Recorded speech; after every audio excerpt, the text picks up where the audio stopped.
Thank you. I feel honored. And then I'm just going to take a hint from the previous speaker about synesthesia. So when I'm used to seeing a large class and large auditorium, I start thinking about my freshman class with 300 students. So it seems a less daunting task to talk to the freshman students to this August audience. What I have to share with you is our notion of visual cortex on silicon. And I know this concept of visual cortex on silicon probably was there when I was in kindergarten. So that notion and that ambition is something that's been on with us, but we have started to learn so much about the brain. And of course, we have also made so much progress in machine vision itself. And we have had many breakthroughs in technology. And when all these things come together and you're able to group some of these brilliant minds together, then things start happening. We not only go from trying to understand the brain and try to architect the system, this particular project then actually looks at who will use it, right?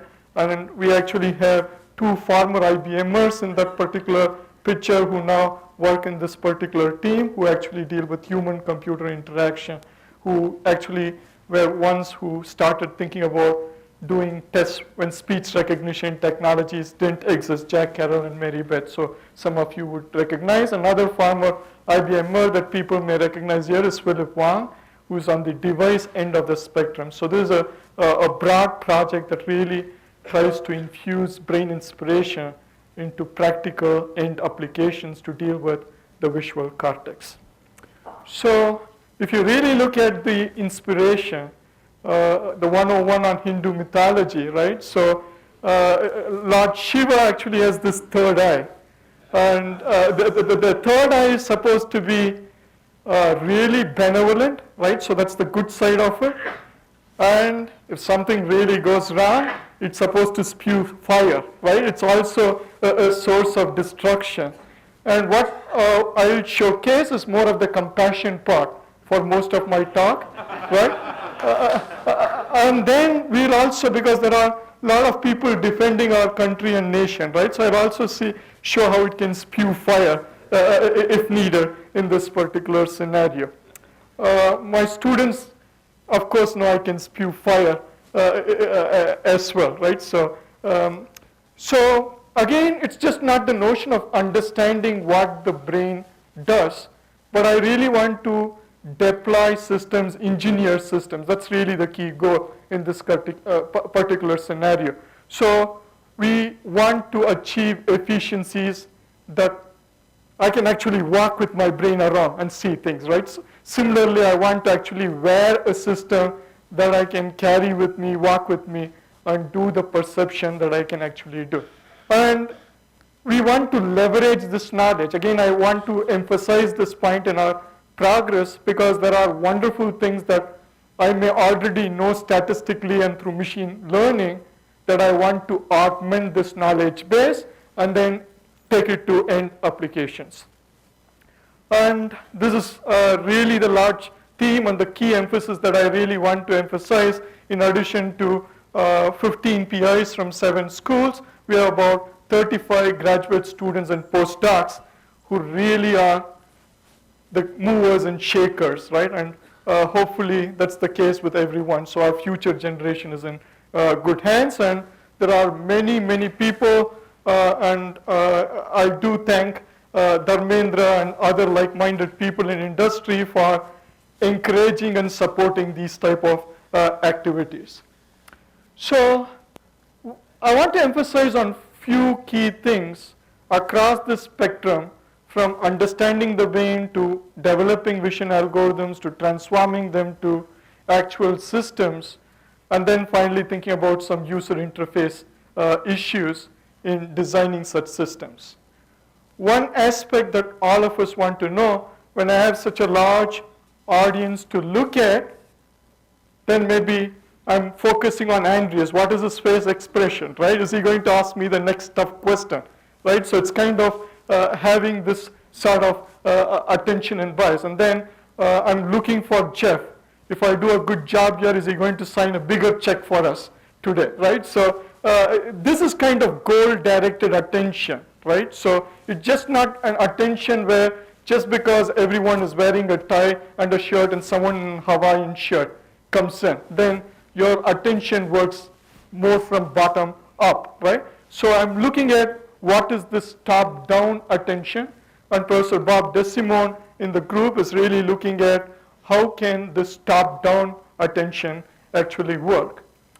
And one of the major findings over this year in this particular project has been this notion of trying to understand certain portions in the brain actually respond to object-oriented attention. There has been a lot more known about bottom-up attention and spatial attention.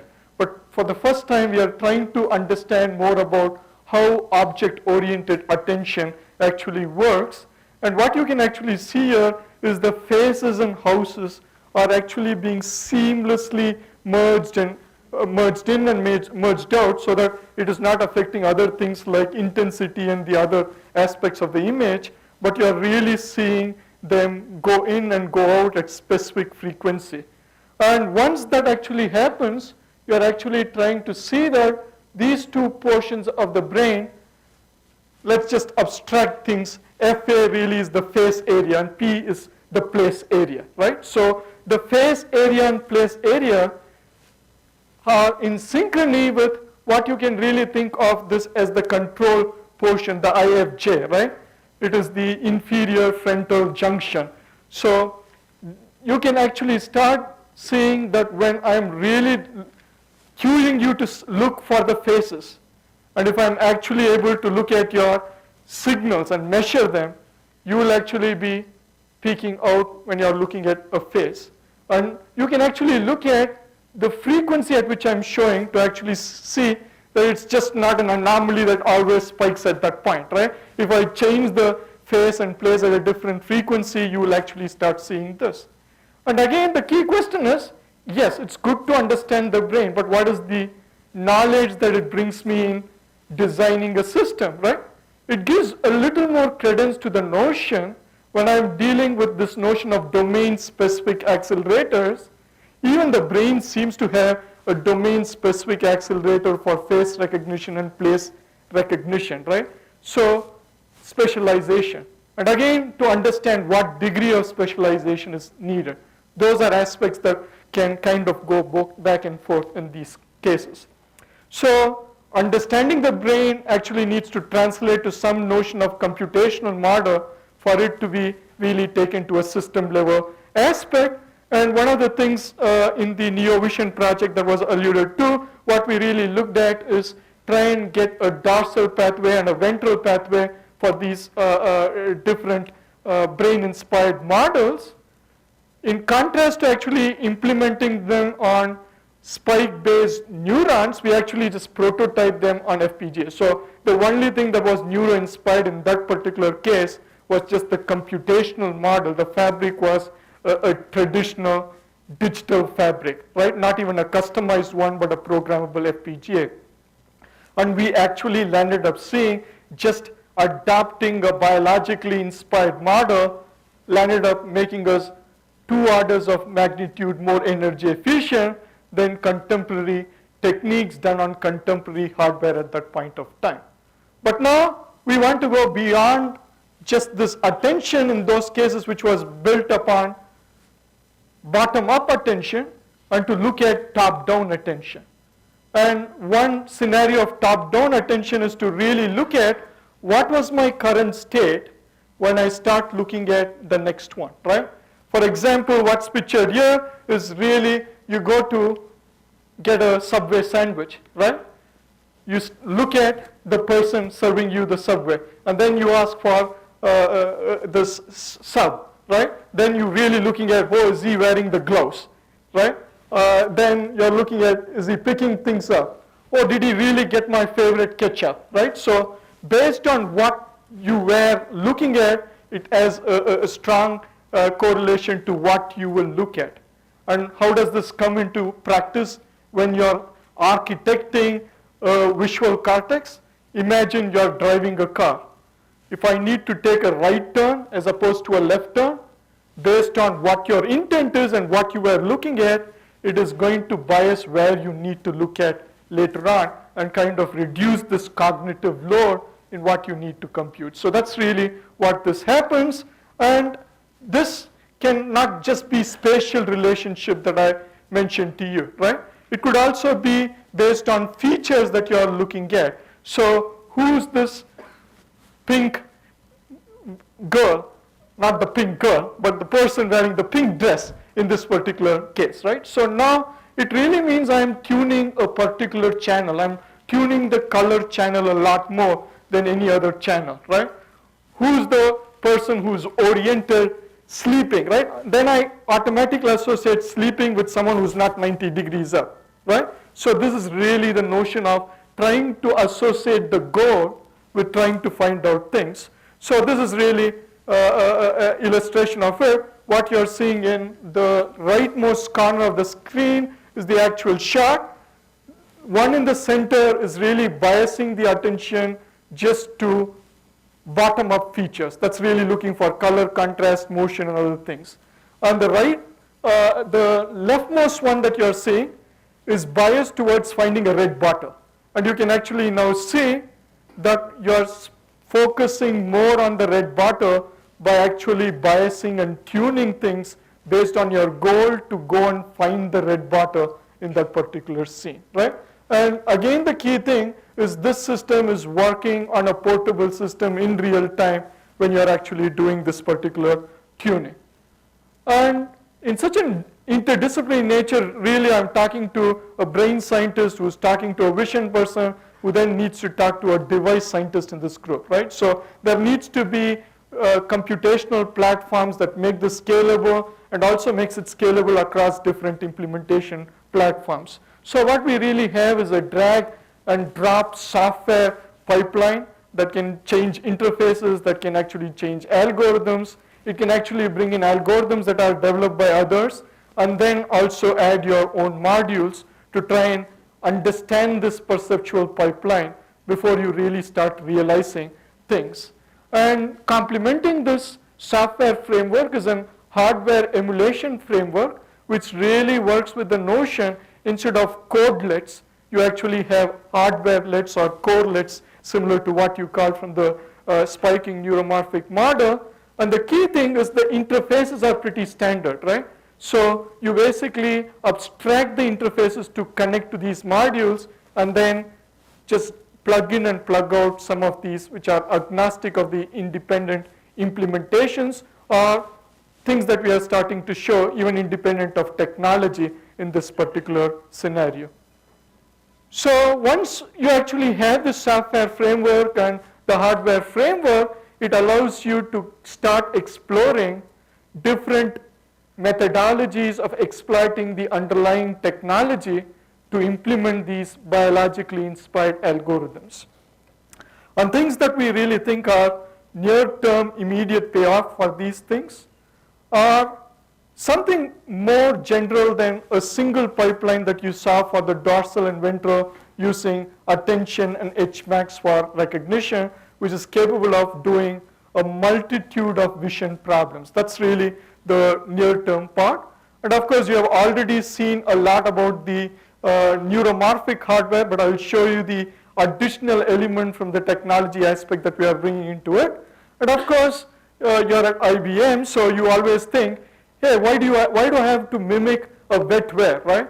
We are really good in coming up with the next great electronic device, so why not really rethink stuff, not in terms of the brain, let's solve the vision problem the best that we can do with new devices that are emerging. That's kind of the alternate view. Why biology? Let's use the physics, right? And of course, the synergies actually say somewhere in between biology and physics say the same thing, right? So, but let's really look at this first notion of these near-term architectures that we are looking at.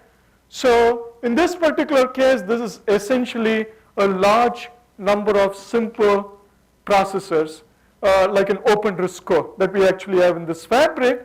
But in addition to this open RISC core, we actually have these micro accelerators that we indicate that capture the essence that is common to a large variety of machine vision algorithms and biologically inspired vision algorithms. And once you actually are able to program these type of systems using libraries, we are starting to see 100 to 1000x improvements over just running it on embedded processors that are currently running these type of applications. In the case of trying to then go beyond that, because the gap between the brain and what we have is more in the order of 10 to the power 5 or 10 to the power 6. So to bridge that gap, you now then wonder, is it the fabric itself that makes the difference? So Gert and Philip, who are in the audience from the center, they are actually trying to look at whether they can couple these neurons that are again based on CMOS technology and integrate it with synapses that are not like SRAMs that Dharmendra and this team have been developing, but that's actually exploiting newer technology where the density of these memory arrays are much more, and they also have a capability of storing multiple states beyond 0 and 1, and they can actually use the intrinsic physics of these devices to do things like Hebbian learning or the plasticity that we are looking at. And we already have this prototype system where the neuron chip and the phase change memory array are on different boards, but then we are working towards where the memory would be this tiny part in one layer of the metal. So now you can actually see this is going to facilitate the next level of design integration and energy efficiency based on the technology. Again, phase change memory is one technology. We are also looking at other resistive RAM and other topologies that will work. And of course, all the design framework out here, now you can start seeing the synergies across the teams that are presenting here. We could map something like convolution, which we kind of hand program right now. If we use the ecosystem that was developed either for the BrainScales project or at IBM, these are things that can kind of grow faster. The next orthogonal viewpoint is to try and think, hey, let's not mimic just the fabric of the brain. Let's try and see whether we can mimic new devices physics to do computations like finding an L2 norm, finding a distance metric, can it do convolution? So what you're really seeing out here is the oscillators are coupling, two oscillators which are based on vanadium oxide, which is really making use of the notion it changes from metal to insulator and insulator to metal back and forth. They used to oscillate independently of them, but then when you bring in this capacitor down there, you can start seeing they start to couple with each other. And when they couple each other, it really kind of tracks the inputs that are coming in. If those inputs are close enough, it means the pattern is close. If the inputs are widely apart, they would never couple. They wouldn't really get this frequency peaks that you're seeing, and they weren't synchronized with each other. So that, if at a higher level of abstraction, really means you give an input, my phase, and then a database of the notorious professors in the community, right? And then see whether it really matches with one of those things, right? So that's really the basic principle. And again, we have started mapping these things. In the previous case, it's a working system. In the oscillators, it's really been challenging to design more than 2 coupled oscillators in the 8 months that we have started, right? Just to put things in perspective, the spin torque oscillators work has been going on from 2007, and they still have the challenge. It's not only the fabrication, but also the measurement and characterizing of these things. So once these things scale, these are going to be fine. And finally, I was talking about applications, right? So our goal is being focused on trying to make visually impaired try to do shopping at this particular point. And extend your finger towards the shelf. So when you actually have a blind person, you also need your apple juice. a wizard even before you develop the technology, right? How are they going to use it? What should my system do, right? So this is kind of the Wizard of Oz experiment that actually happens. Or will the visually impaired person actually use? We worked with about 24 high school students who are all visually impaired, I in see. trying to That get is a cheaper. analytics on what would they actually like. And once we did this, we went from this Wizard of New Oz. cookies have been located. Up. Up. Now, forward. Forward. And again, this is a prototype that works, and for people who are interested, you can get blindfolded and do this test yourself in the demo after this break. And now you can really see the power of it. This is actually a real-time video which is not accelerated. I'm moving my cart along the aisle. It's actually picking and recognizing all these objects. And that's the real reason why you need real-time computation power in a small form factor. And now you can also see it's starting to learn. Hey, I got my organic tomato sauce here. Towards the left was where I found my pasta, right? So it's actually gathering all these things, developing this knowledge base, dynamically expanding your knowledge. So that's really what happens in this particular case. Of course, when you start dealing with these type of systems, doing automatic analysis, and especially when you're thinking about shopping, hey, what if the grocery shop actually gets my information? Then they actually know not only my shopping pattern, but when am I away, right? Oh, I'm getting too many gluten-free stuff. Pass it on to health insurance. Hey, too much of a spike, right? So these are things that you really need to worry when actually deploying the system. Once Let's all start these things shopping come in the together, this sauce is aisle. what you really have. So it's trying to shop for things in this shopping list. It's looking for Prego tomato sauce, really looking for all these things. And Found it's- the Prego tomato sauce on your list. Say got it, when you have picked up the item and then say continue. So the demo when that are you will ready to see continue is shopping. actually looking at once it identified, it shows the Okay. tracking part. The demo that you see. Continue. We don't have a cart Let's to move move around on the to the shop cereal aisle. out here. So you can gather a cereal, right? Or whatever you would like. So that's kind of Robot the has to notion. recognize and follow the road, avoid obstacles such as pedestrians and service vehicles, and find its This way is to the the, goal. now you can start developing robots that can actually work. This, unlike the Google car, this is actually just using vision as the modality, right? And Professor Laurent Hitti is the one now testing this on the USC campus, and I can share more videos with you. It can actually wiggle around this tiny place, right? And all using vision, using attention, using object recognition. Of course, for it to move, all these videos that you saw were all real time, right? And this was the image that Dharmendra showed for, and this is things that are running on the digital accelerator in real time. And of course, you have all these attention algorithms that can go into the automotive. And of course, now is the time to spew fire, right? So now you can see how the attention algorithm comes in. So changing from benevolence to my protective gear.